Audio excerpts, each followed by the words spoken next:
Olá, muito bem-vindo à nossa aula de indicadores na fiscalização da prestação dos serviços. Principalmente aqui, a gente está falando de água e esgotamento sanitário, tá? Essa é a parte 1 dessa aula e nós vamos falar um pouco sobre a presença das informações, né, que são as bases, né, os dados que são as bases para a composição de indicadores que podem ser importantes aí no processo de fiscalização.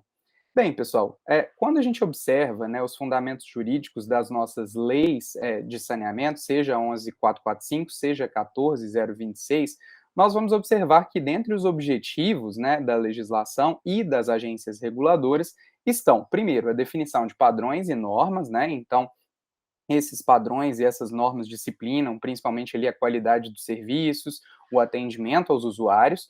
Nós precisamos garantir o cumprimento de condições e metas contratuais, e aí é importante relembrar sempre que isso pode estar relacionado aos planos municipais de saneamento, ao Plano Nacional de Saneamento Básico, PLAN-SAB, aos planos estaduais, bem como também, né, aos contratos, sejam eles contratos de concessão ou os contratos de programa, né, esses contratos de programa que têm sido cada vez mais, né, extintos. E também as metas regulatórias que são colocadas pelas próprias agências reguladoras. Então, nós temos aqui uma série de metas e de condições que têm que ser observadas, que estão disciplinadas, seja pelo poder titular, seja pelo regulador, ou seja pela interação entre prestador e município, né? Prestador e titular, que seriam os contratos, tá bem? Nós precisamos, como atividade regulatória, prevenir e reprimir o uso do poder econômico. E isso, né, é uma situação que a gente tem que limitar aqui o poder de monopólio, o poder do monopólio natural que está atuando no setor. E, além disso, é importante a gente sempre observar que a atuação da regulação, nesse sentido, de limitar o poder do monopólio natural, ela vai definir tarifas que visam ali o equilíbrio econômico-financeiro dos contratos, a modicidade tarifária, ou seja, que as tarifas sejam, né, compatíveis, inclusive, com a capacidade de pagamento dos usuários. E aí, nós temos aqui alguns pontos nevrálgicos que estão relacionados também às metas contratuais ou às metas regulatórias, que são os mecanismos de indução à eficiência e eficácia e o compartilhamento dos ganhos de produtividade.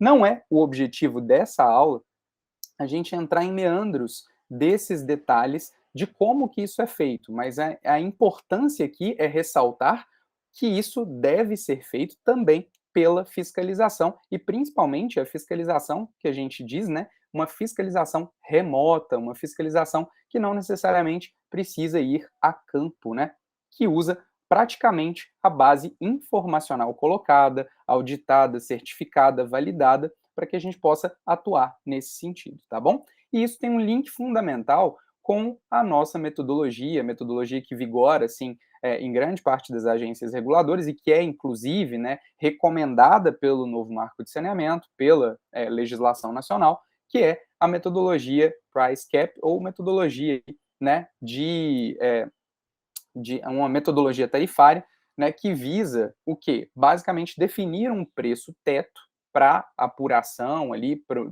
para essa modicidade tarifária dos prestadores de serviço, e esse preço teto, ele parte do princípio que a gente tem aqui um fator X colocado.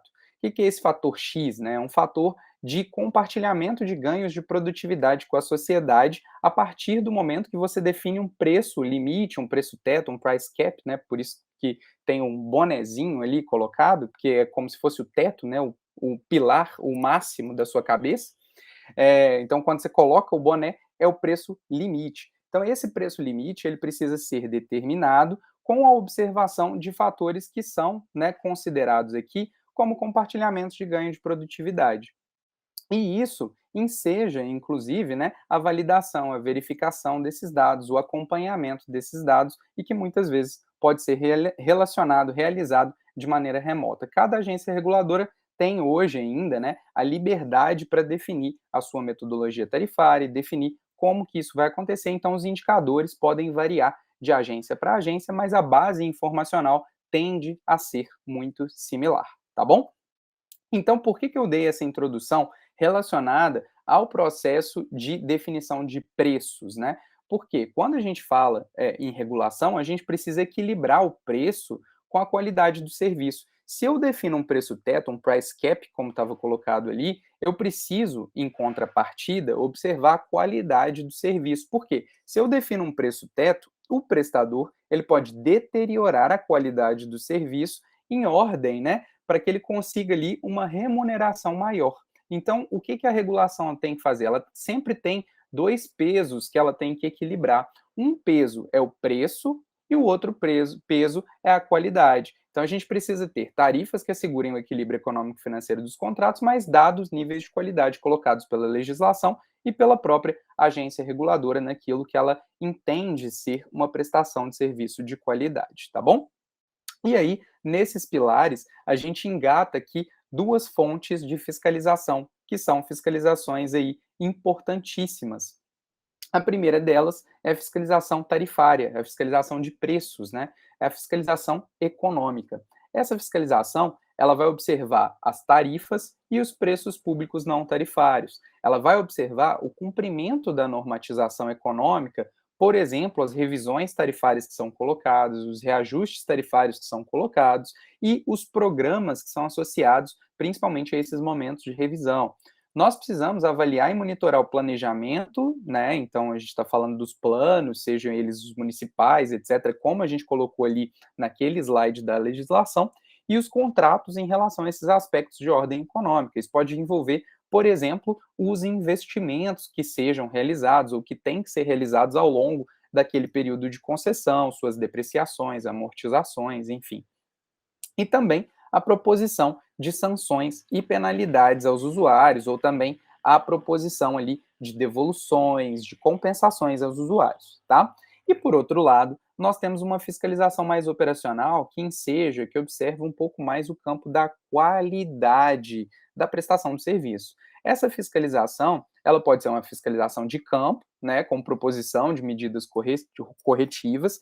Isso é o que é feito em grande medida pelas agências reguladoras, né? E obviamente, pessoal, as agências reguladoras têm um limite. A gente fala aqui, por exemplo, eu trabalho na agência de Minas Gerais, nós temos cerca de 10 fiscais para verificar 640 municípios. Então, você imagina que existe um desbalanço muito grande entre o quantitativo de pessoal e a condição que nós temos de fiscalizar todos esses municípios aqui dentro do estado de Minas Gerais, todos os municípios regulados. Então, a gente tem que entender que, pela limitação física, geográfica, inclusive até em decorrência aí da pandemia de Covid, muitas das situações nos levaram a ter dificuldades ainda maiores para realizar as fiscalizações de campo. Então, a gente teve que migrar, que evoluir para fiscalizações remotas, que são o alvo, né, dessas duas aulas que a gente vai falar aqui. São fiscalizações com base mais de indicadores informacionais e que, obviamente, tem um correspondente no campo, mas que pode, né, ou que pretere, a gente não precisa necessariamente ter a interação de campo para conseguir chegar nos resultados finais dessas fiscalizações, tá?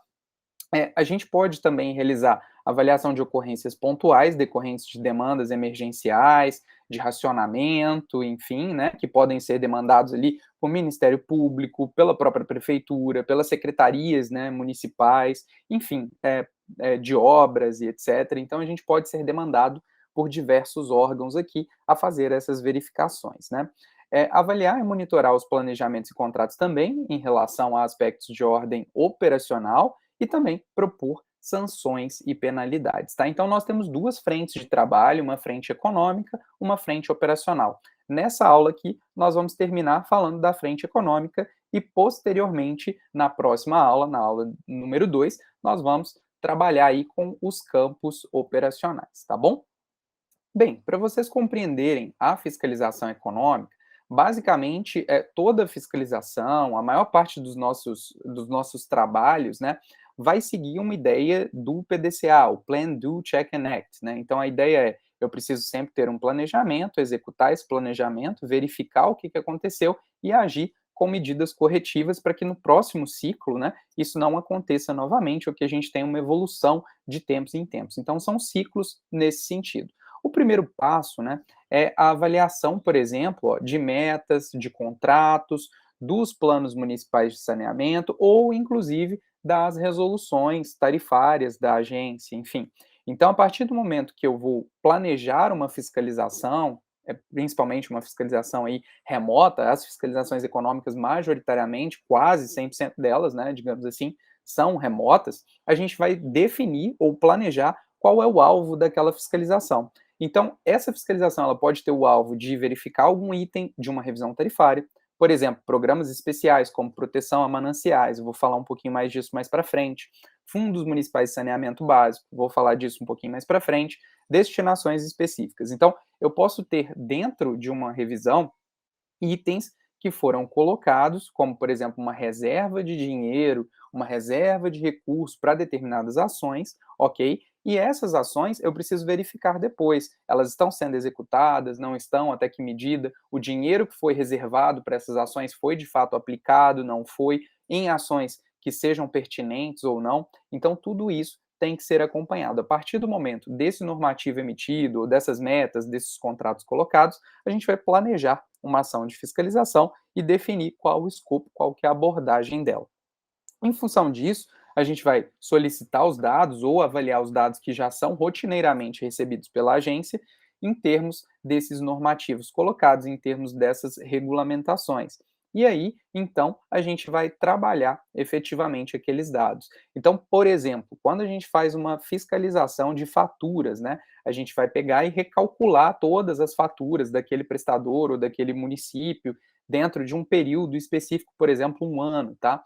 E aí, em cima desse recálculo, a gente vai verificar se houve inconsistência, se houve incoerência com o cálculo que foi apresentado e cobrado efetivamente dos usuários. Então, por exemplo, eu posso estar avaliando a adequabilidade de uma tarifa social. A tarifa social, a pessoa que está recebendo a tarifa social, ela cumpre todos os requisitos colocados, ela, sei lá, recebe meio salário mínimo per capita, ela tem o seu cadastro junto ao cadastro único do governo federal equacionado, resolvido, né? Então eu vou fazer uma avaliação em função das informações ou dos indicadores que seriam, né, pré-requisitos para que aquela pessoa auferisse aquele valor diferenciado, né, aquele desconto na tarifa para ser uma tarifa social adequada e que efetivamente represente ali o objetivo dessa ação ou desse planejamento, tá? Em função disso, a gente obviamente trata aquilo não como erros, mas a gente trata como inconsistências. Se a gente verificou algum problema, a gente vai reportar aquilo ao prestador, o prestador vai ter toda a possibilidade de contraditório para apresentar o seu contraditório para a gente, e em função dessa apreciação, a gente então vai chegar nas medidas corretivas necessárias. Essas medidas corretivas, elas podem seguir por um processo administrativo ou um processo sancionatório, tá? Também é um processo administrativo, mas são coisas um pouquinho diferentes. Então, esses processos, eles podem gerar TACs, né, ou seja, termos de acordo de conduta, de ajustamento de conduta, né? Então, esses ajustamentos de conduta, eles, de certa forma, se eles forem descumpridos, eles podem se tornar posteriormente em sanções. Caso eles sejam cumpridos, a gente promove o arquivamento daquele processo, tá? Ou por devoluções, compensações aos usuários, que a gente também vai comentar um pouquinho disso. Então, em função disso, a gente pretende, né, que nos próximos ciclos aquele erro, aquela falha que foi efetivamente apurada, julgada, processada e com ampla defesa do prestador, ela seja então não seja alvo novamente de novos erros, de novos questionamentos, tá bom? Para vocês terem uma noção, aqui a gente tem compensações aos usuários que afetam mais de 90% dos municípios da Copasa, que é regulada aqui pela Arsae de Minas Gerais. Em mais de 50 processos administrativos instaurados, a gente conseguiu efetivar mais de 500 milhões de reais em devoluções aos usuários. Por quê? Principalmente porque havia uma distinção entre, né, os faturamentos de água, esgoto coletado e esgoto tratado.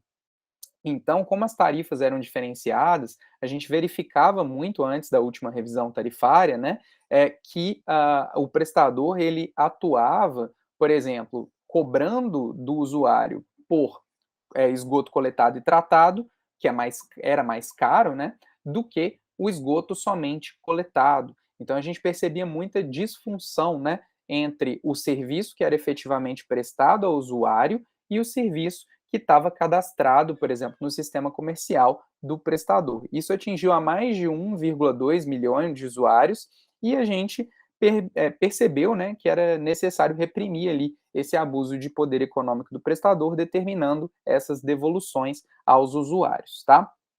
Outra coisa são repasses tarifários. A gente tem também uma medida aqui que já quase 300 municípios são beneficiados, em que o município tem direito a 4% da receita do prestador, com repasses anuais que são superiores ali a 162 milhões de reais. Então, os municípios recebem esses repasses, né, que, cumprindo ali requisitos de planejamento, governança, enfim, eles teriam esse recurso para poder gerar obras ali que fossem relacionados ao saneamento básico. Então, a gente também observa, qualifica, né, esses repasses, qualifica os municípios que têm ali plano municipal de saneamento, que cumprem outros pré-requisitos para receber esses benefícios, né?